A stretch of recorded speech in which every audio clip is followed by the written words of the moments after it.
Je croyais aujourd'hui n'être que seul, puisque beaucoup suivent l'interview que j'ai donnée. Euh, alors, donc voilà, vous êtes là, et merci pour votre fidélité. Et puis surtout, il y a cette question que vous me posez, en dehors de ce qui est dit pour tout le monde. Est-ce qu'il y a des secrets ou un secret qu'il faut donner à ceux qui sont Mbongi, un peu comme nous avions appris dans nos villages. En Mbongi, on dit beaucoup de choses. Et alors la question donc c'est celle de savoir est-ce que dans la lutte il y a un secret? Oui, il y a un secret et que souvent, surtout malheureusement je constate beaucoup d'Africains et d'Africaines négligent et sous le prétexte de l'émancipation, de l'intelligence, ils se sont fait piéger par les écumes de l'Occident, c'est-à-dire qui consiste à nier Dieu dans les combats et en fait, ça signifie que l'homme devient Dieu.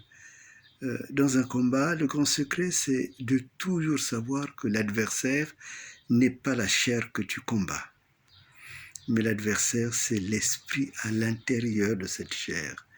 Parce que c'est cet esprit qui l'anime, qui l'habite. Lorsqu'un peuple a été, disons, dominé 400 ans, il y a lieu de se dire quel est l'esprit qui anime le peuple en face. C'est la même chose lorsque un pays comme le Congo a été dominé pendant 40 ans. Il y a un moment où il faudrait se demander quel est l'esprit qui anime l'autre.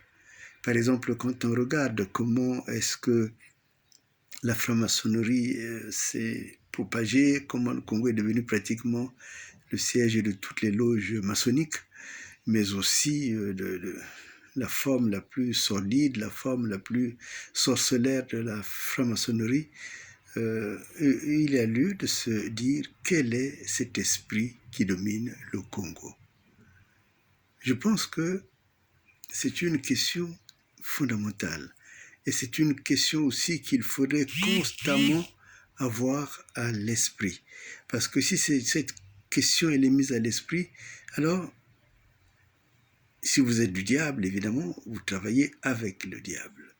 Mais si, comme moi, vous êtes de Dieu, vous choisissez le camp de Dieu et vous demandez à Dieu des stratégies de combat. Et alors, Dieu sera votre général. Et si Dieu est votre général, Dieu n'est jamais vaincu.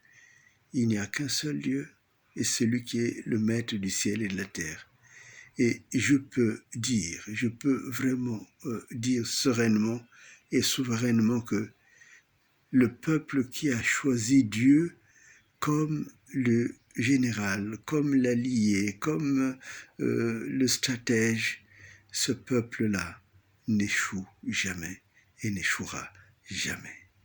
Cela est valable dans ta propre vie, dans la vie de ta famille, dans la vie de chacun de tes enfants, de la vie de ton épouse, de tes frères et sœurs.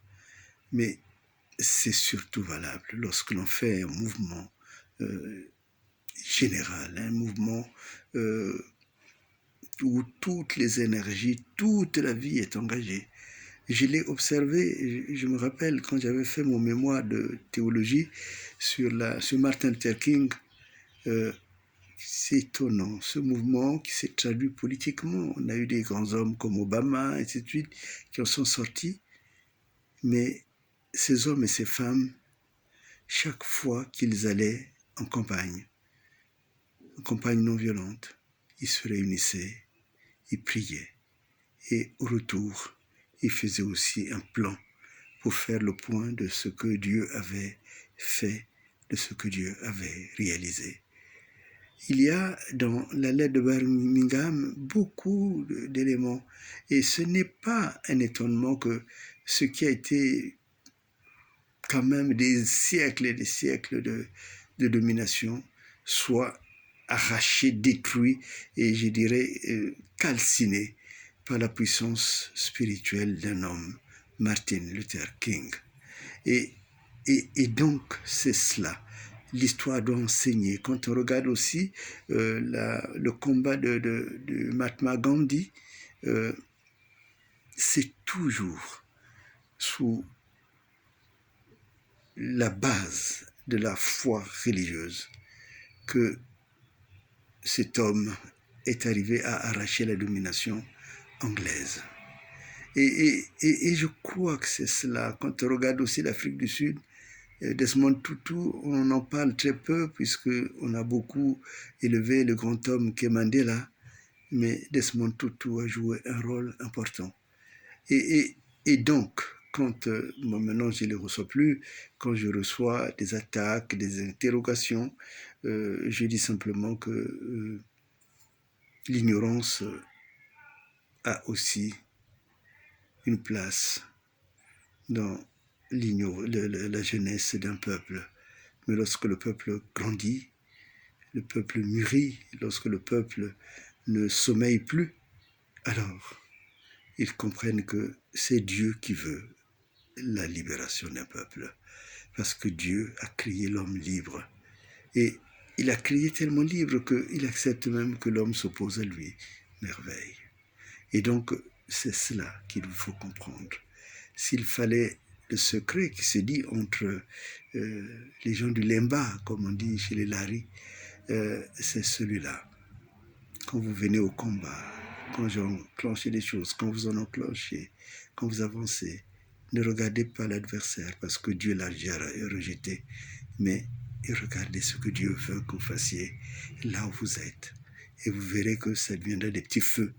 Et quand ces petits feux s'élèveront, alors il y aura le grand feu. Alors, il y aura la grande victoire. Et le Congo sera libéré. C'est le secret, ne l'oubliez pas. Ne l'oubliez pas. Ah non, surtout ne l'oubliez pas.